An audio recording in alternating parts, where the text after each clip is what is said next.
Hi, my name's Dan, and it's my privilege and pleasure to do today's Take 10. So, I'd like to share with you a little bit about what I believe God's been speaking to me about, and that is His timing and His plan for our lives. Some of us might know the phrase hindsight is 2020, but I actually believe that for us, the way that God sees it isn't in hindsight. God sees it as it's happening right in the moment. And sometimes we don't see that. Sometimes we get too caught up in what is going on in the current moment. But actually, we need to trust that God has a plan for our lives and God knows what's going on. So I'd like to share a little story that highlights that and a few different examples that come out of the story. When Mary and I first got married about 6 years ago, we moved out to the States. Mary had the opportunity to study a master's degree out at Brown University in Providence, Rhode Island. So we moved out. The course was 2 years and we were so excited to start this new journey of marriage and also in a new country, in a new home, in a new place and everything like that. And we were doing it together and we're really excited about it. We had been there about a month and we'd settled in. We had a flat which we loved. It was in quite a friendly neighbourhood with lots of wee kind of shops and restaurants nearby us, and a Starbucks just about a 30-second walk, which was a big win. We got settled into a church out there, which we really enjoyed. I get involved in the worship quite quickly, which was great. We found our feet in a connect group, and it was just really good, and we loved it. Mary got stuck into our course and was really enjoying that too, and it was great. And then we'd been there about a month, and Mary got the news that her university course was going to be discontinued. She was told that she could still complete the course, but that the degree in essence wouldn't exist anymore. And we had the horrible or the challenging decision as to what to do.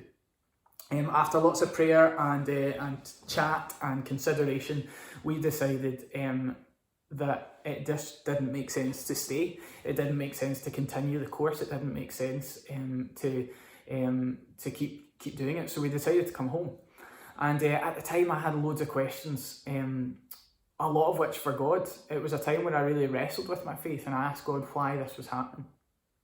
And I just asked him loads. I was like, why is this happening? What will people think? Will they think that we failed? Will they think that the minute something challenging or difficult's come up, we've just thrown the towel in and come back home?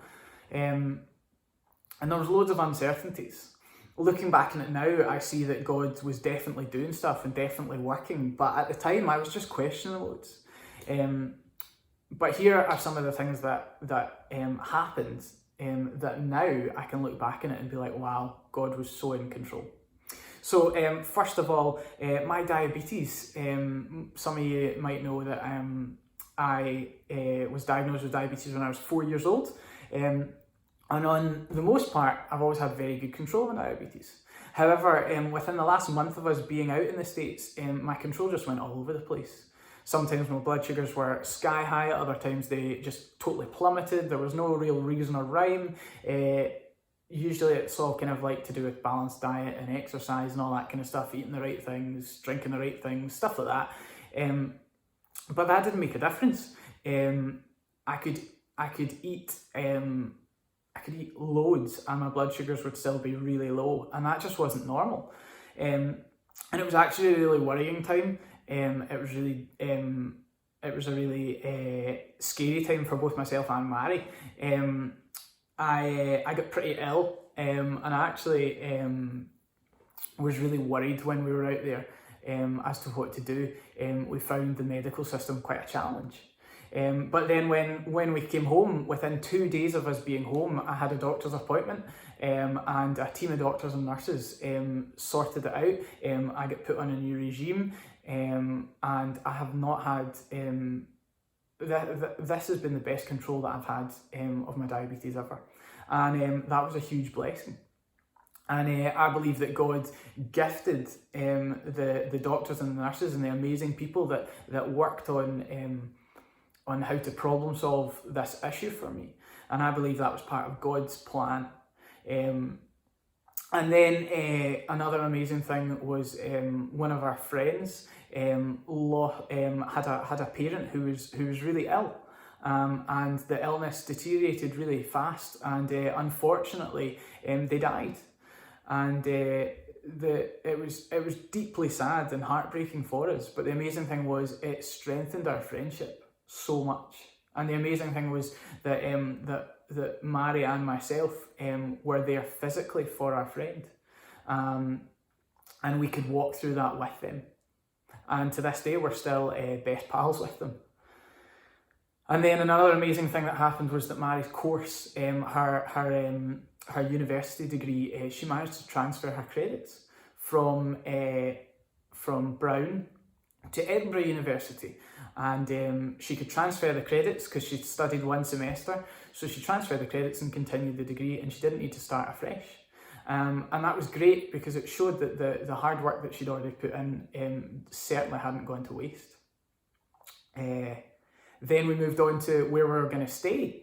Our flat in Ayr was up for long-term rent because we had planned to be out of the country for 2 years. We didn't have anywhere to live, and shortly after we moved back to the UK, back to Scotland, a flat that my parents rented out in Glasgow, their tenants left, and we moved in there. And that was such a blessing because Mary was studying through in Edinburgh, I was working in Ayr, and Glasgow was our middle ground. Glasgow is where we lived, and we had a great time in Glasgow. And again, that was another real answer to prayer as to what we were going to do, where we were going to stay, how we would make it work for both of us, travelling and working. And a huge blessing for me was that I really felt God was calling me to youth work.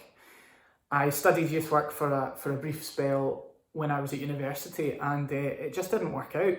And I dropped out of the university course, and I was really scunnered by that.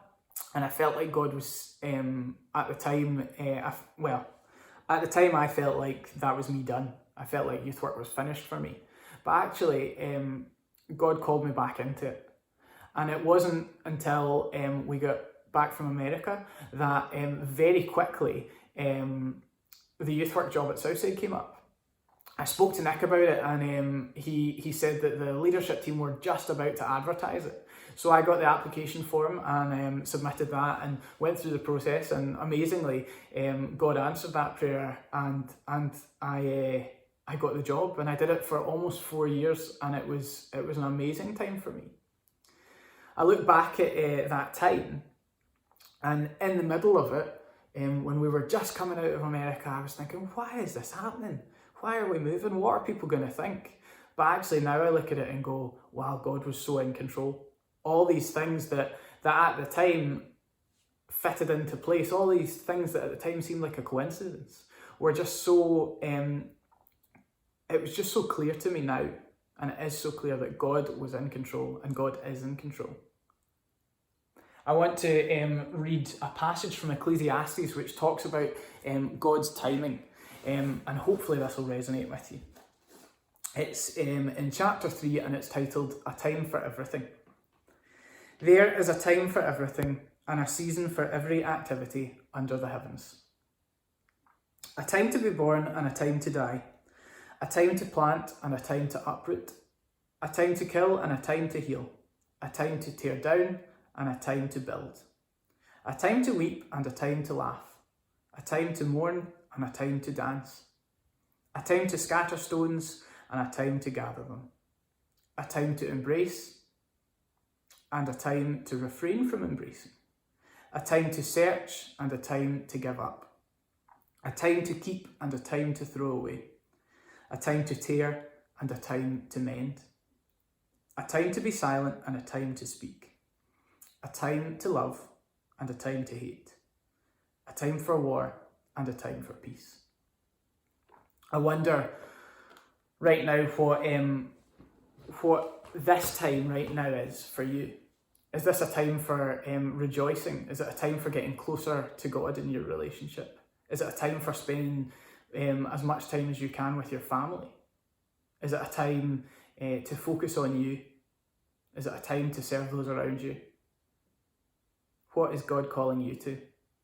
And no matter what it is, if you're not entirely sure, know that God knows, and He's sure, and He's in control. God bless.